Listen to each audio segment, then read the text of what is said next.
Estão bem instalados? Estão.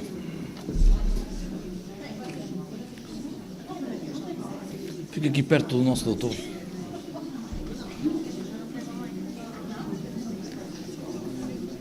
Olha, Padre João.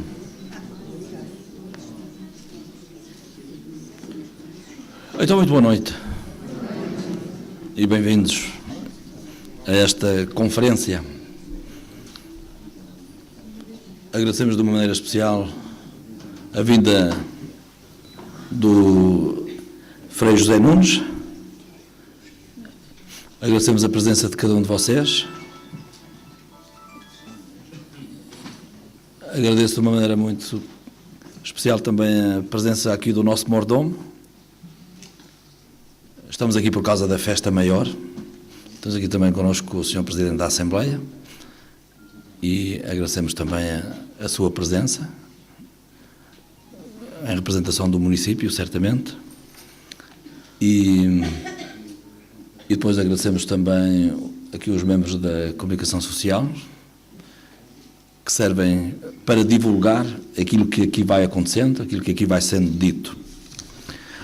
Eu escrevi aqui uns apontamentos, breves apontamentos, acerca de tudo aquilo que vamos aqui fazer. Em Tomar, todos sabemos, celebramos a Festa Maior. E a Festa Maior dos Tomarenses é conhecida também como Festa dos Tabuleiros ou Festa do Espírito Santo. Nem sempre se compreende o que o povo apregoa e celebra nas suas festas e romarias. Às vezes não passa de um folclore sem nexo, sem sentido, sem justificação ou sem explicação. E nós precisamos então de pessoas que nos ajudem a ler com atenção as linhas traçadas pela simplicidade de alma de um povo que se reflete nestas festas e nestas romarias.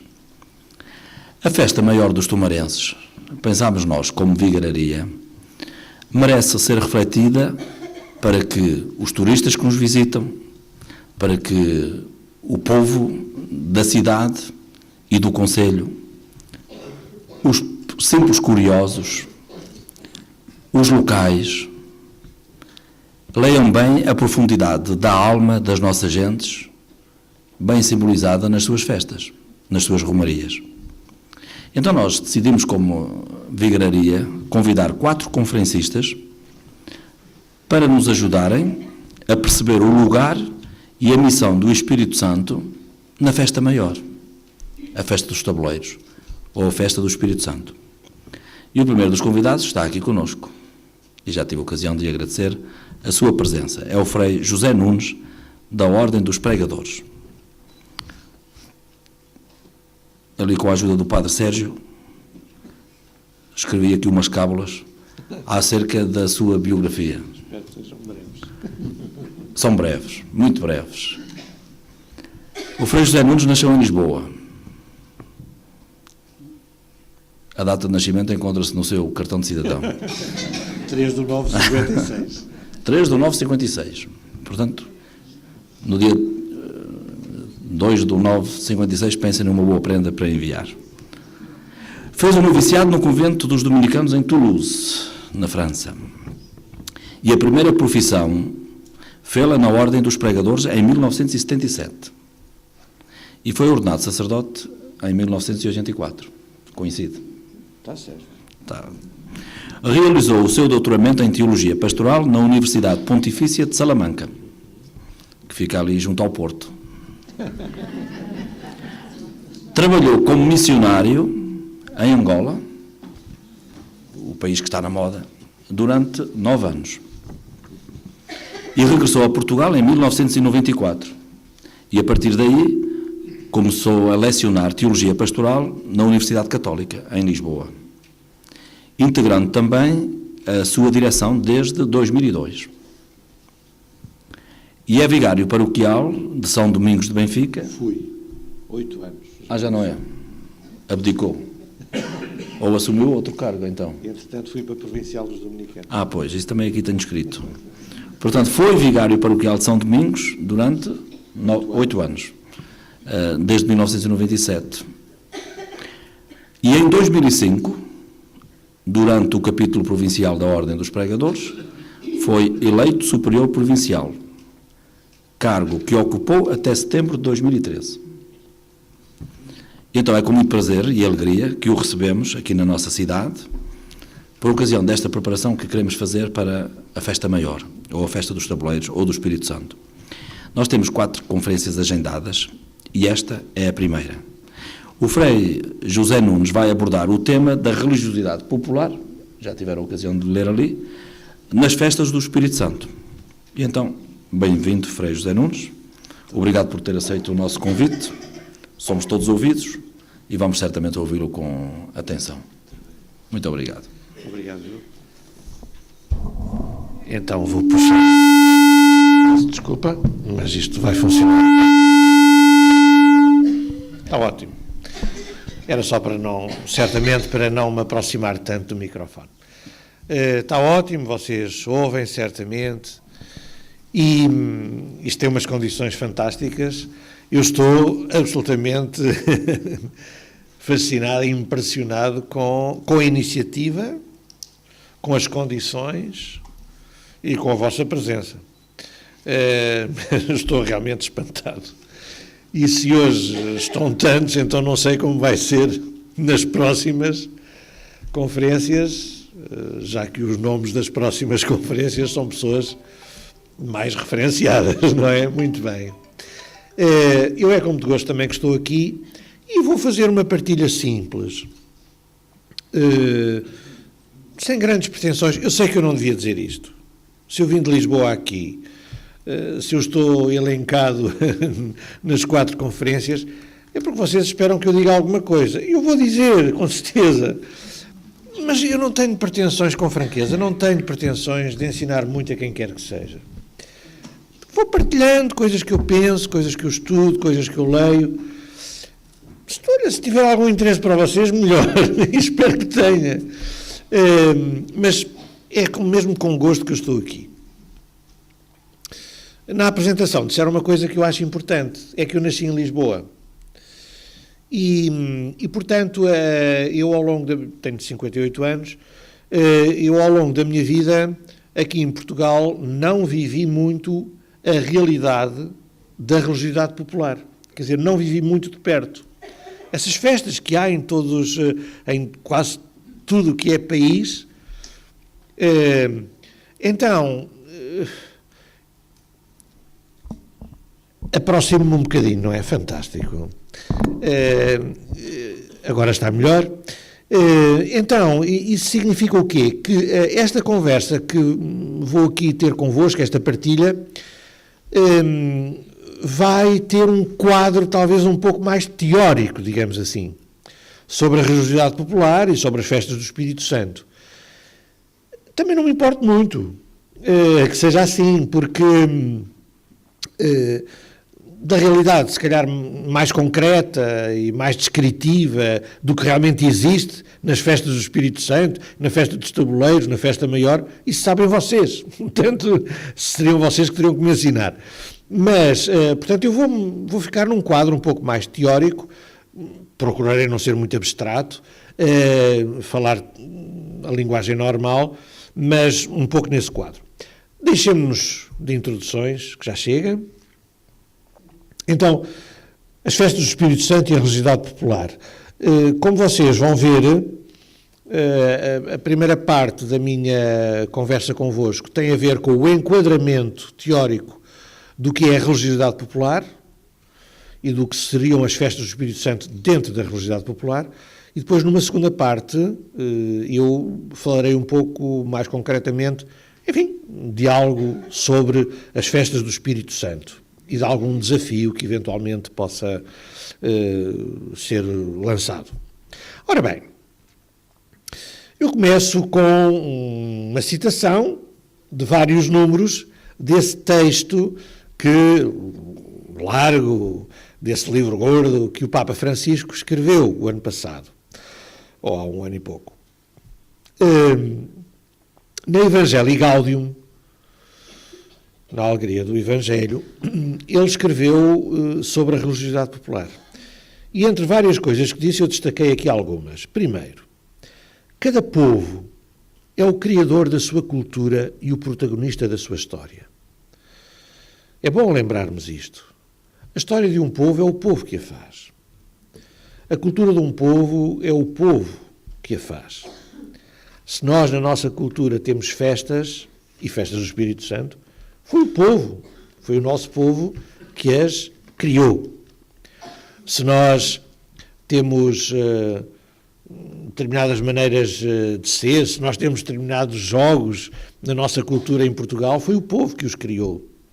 Se temos determinados desportos, foi o povo que os criou. Se temos determinada culinária, desde o cozido à portuguesa às tigeladas, aqui havia tigeladas nesta zona, não sei. Ainda há disso. Não, tem dias. Bom. Tem as fatias de tomar. As fatias de tomar, peço desculpa. Bom, tudo isso faz parte da cultura e é o povo que cria a cultura, não é? Portanto, cada povo cria a sua história e cria a sua cultura. E a piedade popular é uma verdadeira expressão da atividade missionária espontânea do povo de Deus. Portanto, a religiosidade popular faz parte da cultura do povo, também foi o povo que a criou. Foi o povo que a criou. E essa religiosidade popular traduz em si, diz o Papa, uma certa sede de Deus que só os pobres e os simples podem experimentar. Na religiosidade popular, realmente, há formas de religiosidade próprias dos pobres e dos simples. É uma religiosidade menos elaborada, digamos assim. Aliás, há teóricos que o vão dizer de outra maneira, de maneira mais técnica, já lá iremos. E a religiosidade popular, essas festas, sejam elas as festas do Espírito Santo ou outras, a religiosidade popular torna as pessoas capazes de terem rasgos de generosidade e predispõe-nas para o sacrifício quando se trata de manifestar a fé. As manifestações de religiosidade popular são manifestações em que o povo simples vive a sua fé e são exemplo, sinal de generosidade. E termina o Papa estas citações que faz sobre a religiosidade popular, ou que eu faço dele.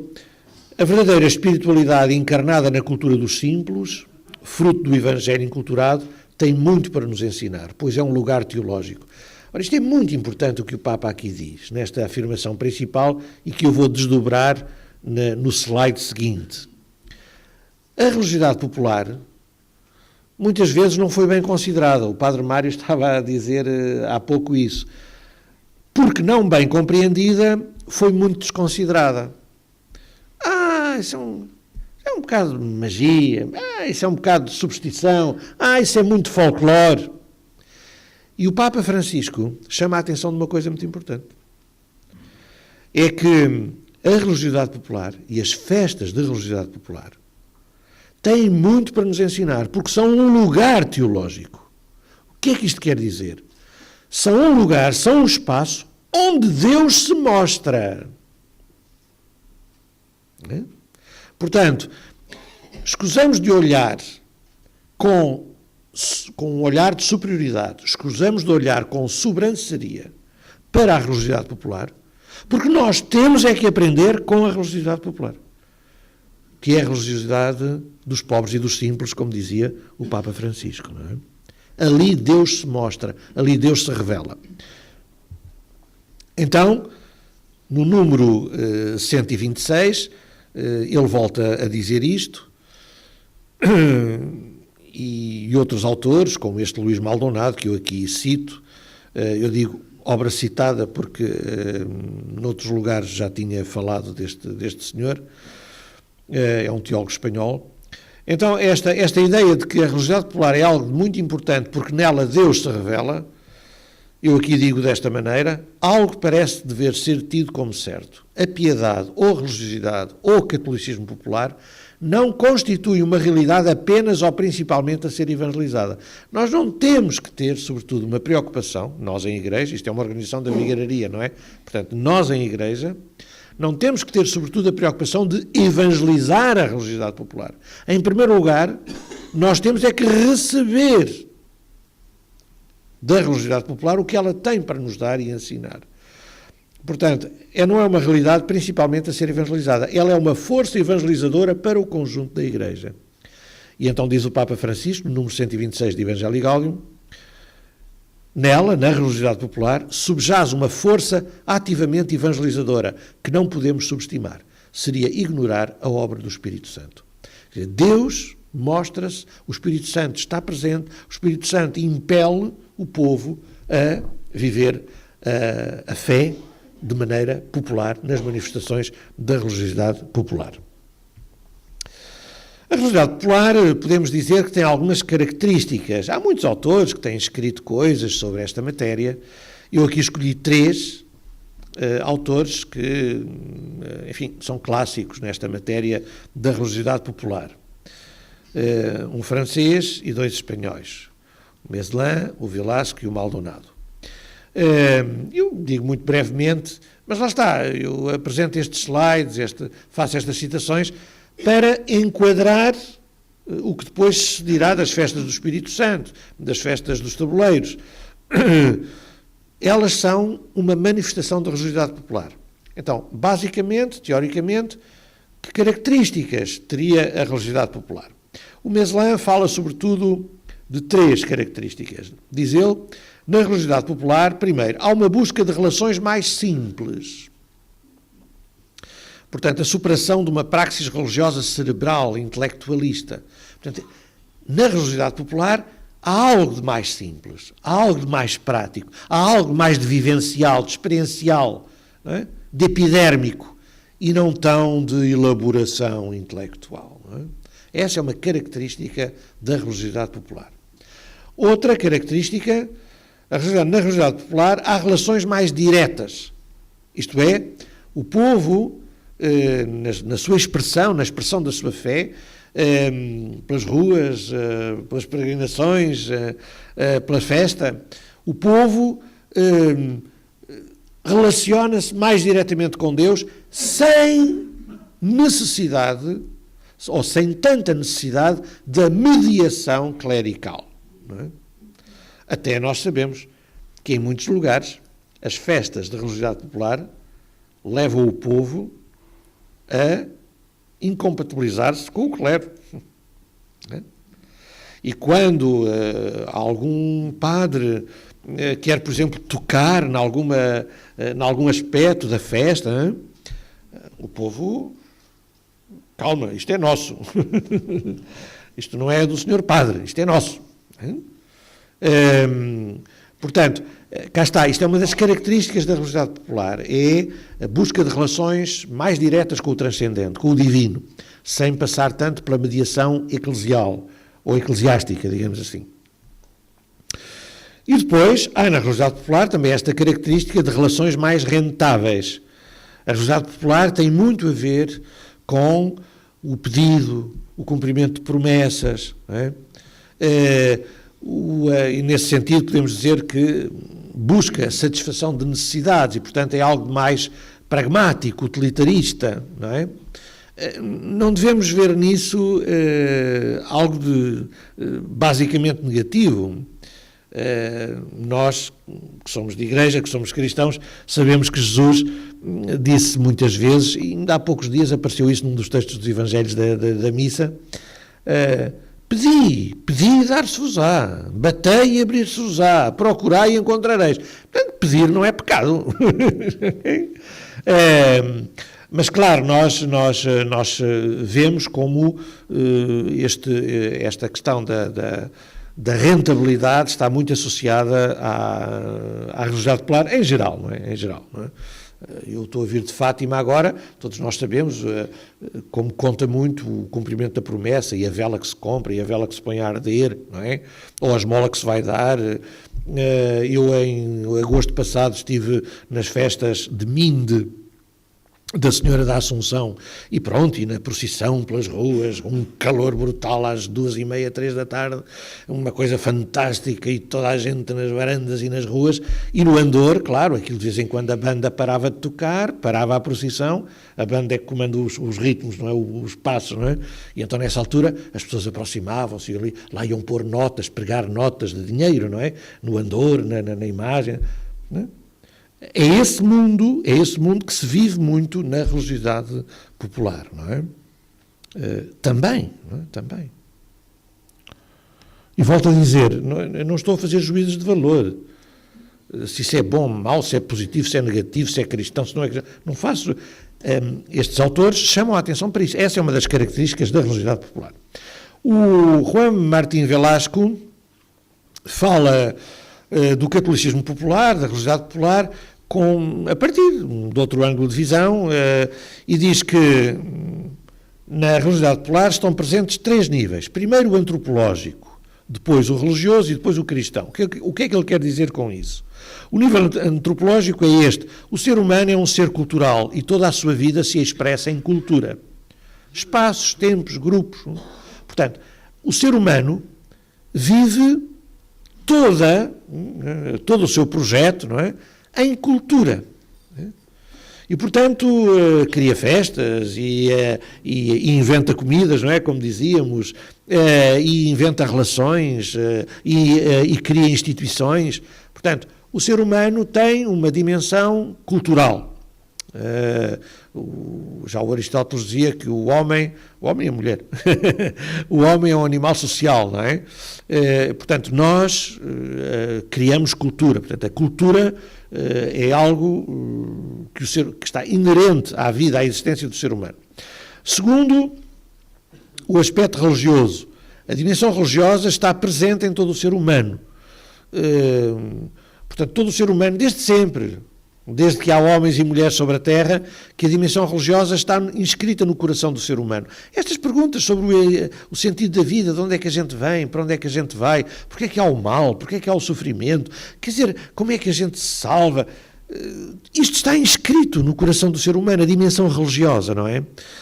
E por mais ateísmo que exista, por mais agnosticismo que exista, é sempre algo residual. Não dizemos isto com superioridade. Nós não dizemos que somos melhores que os ateus e que os agnósticos. Não se trata disso. Eu até costumo dizer, tenho muito amigo ateu e agnóstico que é muito mais santo do que eu e que vai primeiro para o céu do que eu. Isso não tenho a mínima dúvida. Não estamos a fazer juízos de valor. Estamos a dizer é que o ser humano é basicamente um ser religioso. E, portanto, os ateus e os agnósticos, por mais razão que tenham, são residuais. A gente olha para a humanidade, mais de 95% das pessoas são religiosas. Entre cristãos e budistas e hindus e judeus e muçulmanos, isto é tudo religioso. Quer dizer, a dimensão religiosa está inscrita no coração do ser humano. Então, na religiosidade popular combinam-se esses 3 níveis, o antropológico, porque o ser humano vive em cultura, criando expressões. Na religiosidade popular está presente a religião, essa dimensão religiosa da necessidade do ser humano pensar e tentar resolver os problemas do sofrimento e viver a vida com sentido. E no catolicismo popular também está presente o dado explicitamente cristão. Isto é, essa cultura que todo o ser humano vive e esse instinto religioso ou esse ADN religioso que está inscrito no coração do ser humano, no caso do catolicismo popular, são explicitamente fecundados pelo dado cristão. Quer dizer, é o cristianismo que se combina com essa cultura e é o cristianismo que dá a luz a esse sentimento de religiosidade que está inscrito no coração do ser humano. Portanto, na religiosidade popular estão presentes estes vários níveis que se combinam. Finalmente, o Luís Maldonado, que escreveu muitos livros sobre religiosidade popular, catolicismo popular, é um espanhol. Em Espanha também, como sabeis, a religiosidade popular é fortíssima, não é? E segundo as regiões há festas próprias, não é? Bom, então ele diz que na religiosidade popular são visíveis 9 traços. Eu resumo-os aqui e até alguns agrupos na mesma linha. O mágico, mas o mágico entendido de maneira positiva. Não é o mágico no sentido do supersticioso, não é isso. Na religiosidade popular há muito esta nota do mágico, esse traço do mágico, como algo de intuitivo e suprarracional. Não é? Na religiosidade popular buscam-se realmente essas relações, como dizia o primeiro autor, o Meslan, não é? Buscam-se essas intuições, essas relações diretas com o transcendente, não é? Depois há os traços do simbólico e do imagético, a fantasia criadora, a imagem, não é? É impressionante o que as festas da religiosidade popular criam, não é? Em termos de simbólica. Bom, a festa dos tabuleiros também, evidentemente, não é? Os tabuleiros do pão. Não é? O que é que isso representa? Para onde é que isso aponta, não é? Vocês sabem muito bem, melhor que eu, mas já falaremos disso, não é? Mas, e é a cruz, e é em algumas festas, e é a coroa noutras festas, não é? Há muito símbolo, não é? Aquelas procissões do encontro, as peregrinações do encontro, em que vai o Jesus por um lado e vai a Nossa Senhora pelo outro, e depois a uma certa altura encontram-se e param, e quer dizer, é toda uma construção simbólica, não é? Riquíssima. Não é? Depois, o místico, na religiosidade popular, nas festas, há esta carga emotiva, vivencial. Quantas pessoas não choram, não é? Durante a procissão? Quantas pessoas, as que participam e as que estão a ver? Quantas pessoas não se emocionam, as que estão a ver, não é? Depois há o festivo e o teatral, a celebração, o espetáculo. Bem, disso aqui o mordomo poderia falar um pouco mais do que eu, porque o trabalho que tem para organizar todo esse espetáculo, entre aspas, quer dizer, é que é uma coisa espetacular. Não é? O teatral nesse sentido, isto não é nada, não estamos a usar aqui nenhum vocabulário pejorativo, é uma coisa brutal. Estava-me a dizer há bocado, chegam a vir 500.000 pessoas. Isso é que é o teatro, quer dizer, não é? Isso é que é a cena, não é? O espetáculo, é isso, não é? Isto é uma apreciação positiva, não é negativa, não é? Depois o sarcástico, não é? Quantas vezes na religiosidade popular não aparece essa dimensão humorística ou de crítica também, não é? Isso é muito, muito, muito, muito típico, não é? Bem, vou contar uma coisa, como não é daqui, como é de Angola, pode-se dizer, não é? Só para dar um exemplo comparativo, as analogias pegam sempre, ou por defeito ou por excesso. Um dia em Angola, numa grande festa que houve em Cabinda, uma festa de religiosidade popular, não? Pronto, lá foi o padre e estava uma grande festa e uma celebração daquelas que demoram 4 ou 5 horas as missas, não é? Bem, vocês já sabem como é. E então... Não sabe? Aqui as missas são mais rápidas. Ora bem, então lá ao fundo da Assembleia começaram umas pessoas a cantar, enquanto uns cantavam Ave Maria, Ave Maria, porque lá também se cantam estes cânticos a Nossa Senhora, e, isso chegou lá, não é? Assim como as festas do Espírito Santo também chegaram ao mundo inteiro, não é? Já lá vamos. Então havia uns malandrecos, entre aspas, que lá ao fundo cantavam assim: cuidado com as galinhas, cuidado com as galinhas, o nosso padre, ele já chegou. É essa dimensão, isto é uma comparação para falar de como na religiosidade popular há muitas vezes essa realidade do sarcástico, do humor, do crítico, não é? Quer dizer, bom... Sem juízo de valor, aqui não se está a dizer quem é que é mais santo ou menos santo, é assim. Depois o comunal, essa é uma nota também típica das festas populares, não é? O comunal significa o quê? A religiosidade popular cria comunidade, não é? É como que um cimento que une as pessoas, não é? E isso não só na festa em si, como leva A união é levada a um tal ponto que até se criam irmandades, confrarias, não é? Equipas de não sei quantas pessoas para trabalhar na festa. Não é? E depois o sentimento de pertença ao mesmo, a uma mesma comunidade. Não é? Na festa, por exemplo, aqui dos tabuleiros, estavam-me a dizer há bocado, está implicada toda a gente. Desde a vigararia, à Câmara, à Misericórdia, os mordomos e todos os que trabalham com eles, e depois mais as 16 freguesias. É tudo. Não é? É tudo a lutar para o mesmo. Não é? As associações, não quero esquecer ninguém, mas é só para dar como exemplo isto, quer dizer, a dimensão comunitária, solidária, vive-se muito na religiosidade popular. E isso está ligado também à questão política, o elemento do político, o traço do político. Político neste sentido não é no político partidário, não é isso.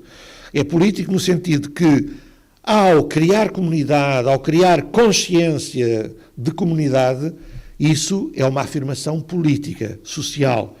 Isso é realmente estar a construir uma comunidade humana que lembra e luta pelo sentido da dignidade da sua vida, não é?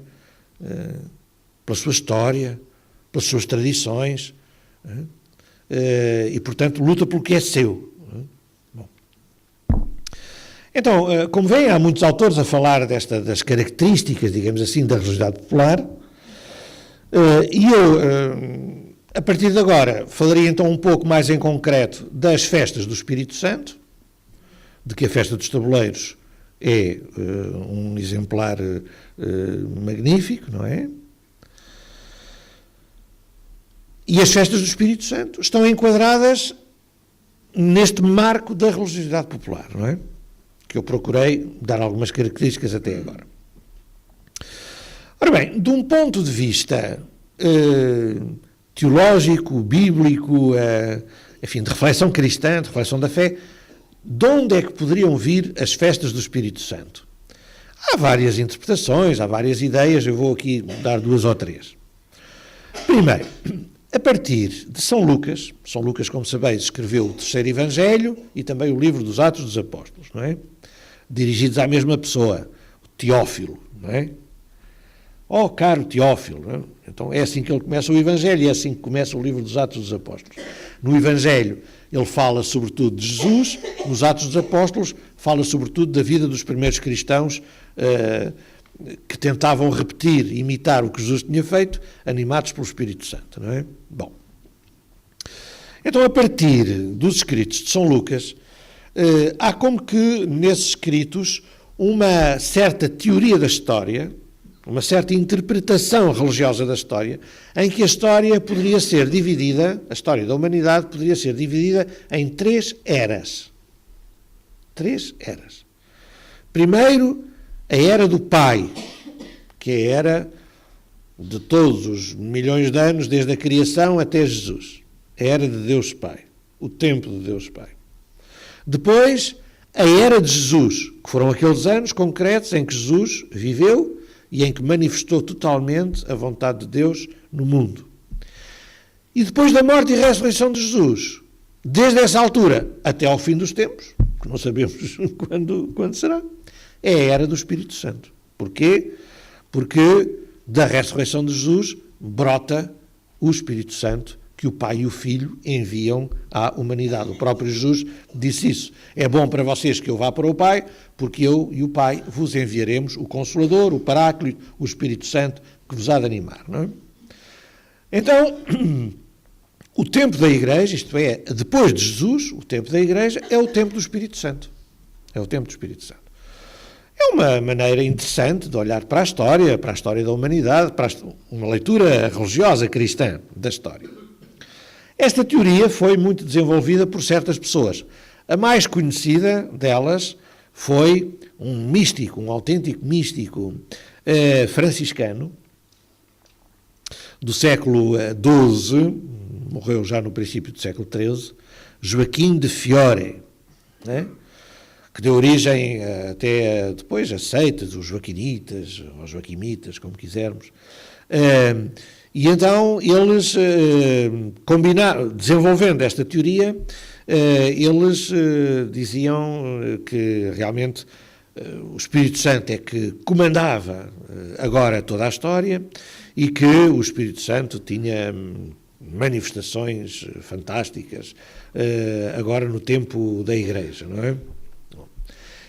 E se o Espírito Santo é que comandava agora toda a história, ele deveria ser coroado como o imperador da história. O imperador da história atualmente já não seria nenhum rei, já não seria nenhum imperador político, o verdadeiro imperador seria o Espírito Santo. O Espírito Santo é que conduz a marcha deste mundo, isto para citar um cântico que se cantava quando eu era pequeno. O Senhor conduz a marcha deste mundo. Então agora é o Espírito Santo que conduz a história, ele é que é o imperador, ele deve ser coroado como imperador. Esta seria uma explicação, digamos assim, ou uma fundamentação bíblico-teológica para as festas do Espírito Santo. Historicamente, podemos dizer que há muita literatura sobre isto, e vocês devem, provavelmente, alguns de vocês, pelo menos, conhecem mais literatura ainda sobre isto do que eu. Mas, enfim, desde sempre, no mundo cristão, e particularmente na Península Ibérica, mas não só, mas aqui na Península Ibérica, desde sempre, desde os primórdios da Igreja, que houve uma grande referência ao Espírito Santo, essa terceira pessoa da Santíssima Trindade, e houve festas dedicadas ao Espírito Santo. Há testemunhos, portanto, muito antigos, como isso diz, por exemplo, já no século IV, em Granada, Concílio de Elvira, fala-se das festas do Espírito Santo, que existiam, portanto, no sul de Espanha, da Espanha, não é? Santo Isidoro de Sevilha, também no sul de Espanha, no século VII, portanto, por volta do 650, por aí, 630, 650, Santo Isidoro de Sevilha também fala das festas do Espírito Santo, em documentos escritos que nós temos, não é? Que são acessíveis. Não é? Em Portugal, que começa a sua existência no século XII, logo desde o início, que há referências também, históricas, há notas perfeitamente constatáveis de que as festas do Espírito Santo e as irmandades e as confrarias ligadas ao Espírito Santo são um traço presente na nossa história. A rainha Matilde, mulher de Dom Afonso Henriques, fundou uma albergaria para peregrinos